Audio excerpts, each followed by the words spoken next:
Galatasaray taraftarı 3 puandan çok memnun değil gibi görünüyor. Bunu yaz.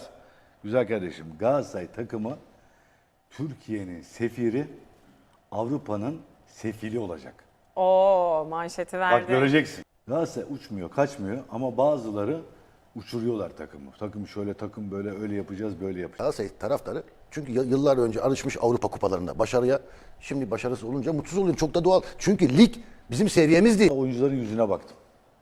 Yunus mutsuz, Barış Alper mutsuz, Torreira mutsuz. Gole sevinmedi Öyle Torreira ya. sevinmezler abi. Yani tamam. Bir şey söyleyeceğim. Galatasaray seyircisine kızgınlar gibi duruyor dışarıda. Ne kızacaksın Bana benim kardeşim? sesim düzeldi mi? Kazanacaksın, seni omuzlara alacaklar. Herhalde bir 5 tane sorun yiyince yok. de öpecekler mi seni abi yani? Öyle bir dünya var mı? Ama aynı şeyi konuşuyoruz. Ha. Kafa kafaya oynadığında Frankfurt'tan öyle mi döndün? Hayır. O zaman niye kızıyorsunuz abi? Torreira belki hayatında attığı en güzel gollerden bir tanesi attı, sevinmedi. Ya Torreira zaten sen bu takımın ayakta tutan oyuncusun. Sen bunu yaparsan diğer oyuncular da seni örnek alır, aynısını yapar. Ben yayından önce ne dedim? Bu takımda çok kaptan var ama kaptanlar böyle yapmaz. Kimseye kapris, kimseye surat asmaz. Ya sen 6 puan fark yapmışsın rakibine. Bugün mutlu olman gerekiyor. Tamam. Bizim için tabii Avrupa karnesi çok önemli. Ama sen oynadığın futbol bizi mutlu etmedi. Ve seyirci bunu sana dile getirdi. Ölecek. Yani sen 3 senedir şampiyon oluyorsun. Biz seni kutluyor muyuz? Seni kutluyor muyuz? Tebrik ediyor muyuz her seferinde? O zaman kötü bir sonuçta da tepkiye hazır olman gerekiyor. Ya Şimdi sana ben bir şey söyleyeceğim güzel. Takımın oyununu... seyirciyi bak bu ara seyirci ne olursa olsun yine stadı doldurması gerekiyordu. Boşluk mu hakikaten? Boşluklar vardı, evet.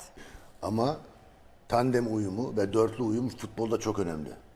Hangi Bek- tandemle kim oynayacak belli İşte değil bek, ki. 2 orta, stoper, merkez oyuncular ve sol bek. Sağ bek, sol bek. Dörtlü uyum çok önemli ama biz şimdi bak Fenerbahçe kaç yıldır bu hatayı yapıyor. O dörtlü savunma hattını bir şekilde bulamadı. Biz de şu an karıştırmaya başladık. Biz de kendi dörtlümüzü yine bildiğimiz 3 yıldır oynadığımız şekilde toparlamamız lazım. Özellikle Alanya maçı için değil, ondan sonraki maç için bu savunmayla yine çok fazla gol pozisyonu verirsin ve Liverpool bunları affetmez. Bak bu uyarı Frankfurt maçının öncesinde yapmıştım. Bir uyarı daha yapıyorum. Gerçekten böyle savunmayla zorlanırız arkadaşlar. Tamam hücumda biz bir şekilde gol atıyoruz zaten. Frankfurt'a da attık. Frankfurt'a da pozisyona girdik. Ona da pozisyona gidiyoruz. Konya'ya da gidiyorsun pozisyona. 2 atarsın, 3 atarsın, 1 atarsın bilemem. Bir şekilde gol atıyoruz. Ama savunma da zaman zaman SOS'ü görebiliyoruz şu an. Okan Hoca'nın özellikle takım savunma çalışmasına biraz daha ağırlık vermesini gerektiğini düşünüyorum. Bugün Ümit Karan'a soruyorum. Takım bu halde. Sen bu takımın golcüsün. Icardi'nin yerine Ümit Karan'ı koy. 30'undaki Liverpool maçına çıkmak ister misin, istemez misin? Bana sorma. Takımın bu halde ya. Bana Takım bu halde. 5 yemişsin Frankfurt'tan. Bireysel soru sormak ayrı. Takım olarak sormak ayrı. Ya takım olarak yani bu takımdan beraber Santrafor'da çıkmak ister misin abi? Liverpool'u severim yani. Seversen. Bana sorma yani. O yüzden bana sorma. Şu takım, Yanlış adama abi, şu soruyorsun. takımdan kimse çıkmak istemez biliyor musun? Bir şey Ama bu söyleyeceğim. çok büyük bir problem değil mi Problem ya? tabii ki canım. Bak bir şey söyleyeceğim. Ben Rams Park diyorum çünkü benim için orası hep Ali Sami Yen kalacak. Ali Sami Yen'in ruhuna çok inanan bir insanım. Ve ne olursa olsun Şampiyonlar Ligi, Avrupa bir büyüsü vardır o stadın. Ve seyircinin bir büyüsü vardır. Ona inancımı hiçbir zaman kaybetmem. Onu bir kenara koyuyoruz. Ama şu an bence Avrupa'nın en iyi takımı geliyor. Bak bunu da göz ardı etmemek lazım. Avrupa'nın en iyi takımı geliyor. Evet. Bana göre şu an Avrupa'nın en iyisi Liverpool. Bir anda kar yağar, maç iptal olur. Ertesi gün oynarız, turu geçeriz. Juventus. Örnek. Oradaydım. Örnek, ben de oradaydım. Hayır örnek veriyorum anladın mı? Bizim o Ali Sami'nin ruhu her zaman yaşıyordur. Ben ona inanırım. Oyuncular da buna inanması lazım. Çünkü o seyirciler o maçlarda farklı bir ambiyans yaratıyor zaten. Orada oyuncular çok farklı havaya giriyor. Geçen sezonda içerideki maçları Kiev haricinde güzel maçlar oynadık. Ama şimdi bir şeyler yapman lazım. Antrenmanla ilgili bir sıkıntı var bu Galatasaray'da ya. Yani senin Şampiyonlar Ligi'nde Eintracht Frankfurt takımı 120 koşup sen 110 koşuyorsan Liverpool sana 130-135 koşacak. Koşabilir. Şampiyonlar Ligi seviyesi 120'nin üzeri çıkmadan Bodo'yu da yenemezsin sen. Sen Juray'ı da yenemezsin. Bodo zaten Abi 120 üzerine çıkmak Bayağı olmaz. sıkıntılı. Olmaz. Rakip 10 kişi kalır, penaltı kazanırsın falan onlar başka, onlar hikayeler başka hikayeler. Ama Okan Buruk'un bu 120 kilometre işini iyi bir kafa yorması lazım ki ben takımın kondisyonunu Türkiye için yeterli, Avrupa için berbat olduğunu düşünüyorum. Çürük diş Şampiyonlar Ligi. O da biraz sıkıntılı bir kura çektin. Yani hele bu Şampiyonlar Ligi öyle. Frankfurt'un üstüne bir de Liverpool olunca biraz daha böyle sıkıntı oluştu. Fakat kardeşim öz eleştiri olmadan başarı gelmez. Bu adamlar 3 senenin şampiyonu. Bu adamlar 6 puan önde. Fenerbahçe ve Göztepe'den. Beşiktaş'tan 12 puan önde. Hala iyi değiliz. Daha iyi olmamız diyorlar. bugün Konya'yı yürüye yürüye yendiler. Buna rağmen 3 puanın sevincini yaşamaktansa hayır diyorlar, biz iyi değiliz. Daha iyi olmamız lazım diyorlar. İşte bu başarı getirir kardeşim. Sen yok hakem, yok o bu falan filan deyip de şeylerle uğraşırsan, yan yollarla uğraşırken rakibin kazandığı maçtan sonra bunları söylüyor. Bu değerli bir şey. Bu da Galatasaray'ın esasında başarısının sırrının altındaki sebeptir güzel kardeşim. Liverpool. Espri yapıyoruz burada. Liverpool işte kaç atar, ne yapar falan filan. Ya Liverpool zaten senin rakibin değil ki. Galatasaray'ın rakibi değil Liverpool. İnternetten de bakmaya çalışıyorum bir yandan. Yürüyerek maç kazanıyorsun diyor Galatasaray. Senin rakibin yürüyerek maç kazanamıyor hem de 10 kişiye karşı. Ya baba 3 tane maçı... Ve senin oyuncuların bunun üzüntüsünü yaşıyor. Sen 3 atıyorsun. Geçen hafta 4 attın. 3 attın. Ligde zaten 3'ün altına atmıyorsun.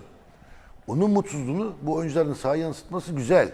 Ama ne olursa olsun başını öne eğemeyeceksin. Tespit tamam ama. Başını öne eğemeyeceksin. Tamam. Ama güçlü olduğunu göstereceksin sahada. Sevincini de yaşayacaksın. Ne olursa olsun. Sen o üzülürsen seyirci de daha çok üzülür. Bu sefer daha da umutsuzluğa kapılır. O yüzden gol attın. Müthiş de bir gol attı Torreira. Zaten Torreira 6 haftanın Galatasaray'ın en iyi oyuncusu. Ya- Torreira şu an bak bütün takımın yedek oyuncusu var. Torreira'nın yedeği yok. Torreira yarın bir gün sakatlanırsa Allah korusun ya da cezalı duruma düştüğü zaman eyvah diyebiliriz. Torreira'nın bak bütün oyuncuların yeri değişebilir. Sané, Barış oynar, orada Yunus oynar, o Icardi yerine Osimhen'i. Torreira'nın yerinde oynatacağımız bir tane oyuncu yok şu an. O yüzden Torreira'nın açıklamalarını takdir ediyorum ama sen dur ayakta dur, dimdik dur. Çünkü sen hak ediyorsun. Galatasaray'ın teknik direktörü, Galatasaray'ın futbolcusu, Galatasaray'ın taraftarı son 3 senenin şampiyonu olmalarına rağmen bu sene ligde en yakın rakibine 6 puan fark atmalarına rağmen ne diyorlar? İyi değiliz İyi diyorlar. değiliz. Bu ne kadar önemli bir şey biliyor musun? Galatasaray ne yapacak? Ne yapacak? İlk 24'e bir şekilde kendini atacak mı? Ondan sonrası Allah Atması kerim. lazım. Yani sen ne yapacaksın? Liverpool'u mu yeneceksin? Yani Galatasaray'dan kimse kusura bakmasın Liverpool galibiyeti beklemesin kimse. Ben beklemem yani Galatasaray taraftarı olsam. İnan beraber konuştuklarında Galatasaraylılar da Liverpool galibiyeti beklemiyorlar. Ama Bodo Glimt galibiyeti beklerler. Beklemeli. Frankfurt beraberliği falan beklerler. Anladın mı? Sen Jula beraberliği, galibiyeti falan beklerler. Ama Manchester City galibiyeti beklemezler. Yani yok saçmalık çünkü başka türlü delilik yani. Onu beklemeleri delilik olur. Adam 1 milyar euroya kadro kurmuş baba yani. Bugün Galatasaray Konyaspor'la oynamadı. Liverpool'la oynadı. Evet. Yani çünkü geride bekledi. Alanları kapatmaya çalıştı. Daha sakindi. Topları aldığı zaman hızlı hızlı ucumlara gitmedi. Bu şekilde bir Konyaspor üzerinden Liverpool denemesi yaptı aslında. Evet. Sonraki oyuncu değişikliklerinde de birçok oyuncunun yeri değişti. Belki aynı dörtlü defansla devam etseydi Galatasaray gol değmeyecekti. Ama Galatasaray'ın da bir şeyi yani mutlaka bir maçta iyi giderken bir gol değecek. Çok yüksek kaliteli oyun olmadı ama çok yüksek konsantrasyon gördüm oyuncularda. Belki çok yüksek bir kalite çıkmadı oyun olarak ama yüksek konsantrasyon vardı. Çok az pozisyon vermeye çalıştı. Evet. Oyuncular kendi mevkilerine hızlı bir şekilde döndü. Birebir mücadeleleri daha çok kazandılar. Gitgide Galatasaray önce oyuncuların bunu ciddiye alması lazım. Ligi ve Avrupa'yı. Yani şimdi takımın tekrar yüksek konsantrasyona gelebilmesi için herhalde hani bu yanlış anlamasınlar beni. Her senenin başı bir 5'e mi ihtiyaç var? Yani biraz şey gibi olmasın ama hani geçen sene Beşiktaş maçında Galatasaraylı oyuncular kendine geldi. Şimdi Frankfurt maçından sonra şampiyon olmuş oyuncuların tekrar lige adaptasyonu. Şimdi tabii Fenerbahçe'de puan kaybediyor. Oyuncularda bir rehavet de oluşturur bu. Fenerbahçe'de puan kaybediyor dedin. Puan farkı kaç oldu? 6 oldu. 6. Bakıyorsun. Bazı maçlarda Sané nerede göremedik diyorsun. Yavaş bir başlangıç yaptı. Bu maçta da aslında böyle çok etkili bir görüntü de ortaya koyamadı. Bir kabul Maalesef. edelim. Neye bağlıyorsun bunu? Özellikle Sané sağ kanatta zorlanıyor olabilir mi? Biraz kariyerine baktığımızda, performansına baktığımızda biraz daha böyle daha çok sol kanatta oynadığını görüyoruz ya Sané'nin. Acaba böyle Ya şimdi sağ kanatta zorlanıyor bir olabilir tespit mi? yapalım Çiğdem. Evet. Sané'nin özelliğini söyleyelim. Neydi özelliği? Almanya milli takımında ve Bayern Münih'te ve Manchester City'de birebir de uzaması. Uzaması derken hani Vurur topu geçer, rakibini 2 metre önüne geçer, alır topu gider. Veya birebir de adam eksiltir. Şimdi bunun sağ tarafta oynamasıyla, sol tarafta oynamasıyla veya forvet arkası oynamasıyla ilgili bir durum değil. Bu kendiyle ilgili bir durum. Yani 30 Haziran'a kadar yanlış hatırlamıyorsam Şampiyonlar Ligi, Kulüpler Ligi Amerika'da oynandı. İnanın yani Sané orada sonradan maça girdi. Bazı maçlar ilk 11 oynadı. Galatasaray'a transfer olduktan sonraki dönemi anlatıyorum. Ya diyorum ki ya Sané'den başka bu Bayern Münih'te oyuncu yok. Bunu niye verdi diye düşünürken bugün geldiğimiz noktada Sané'nin bir maça ihtiyacı olduğu çok açık.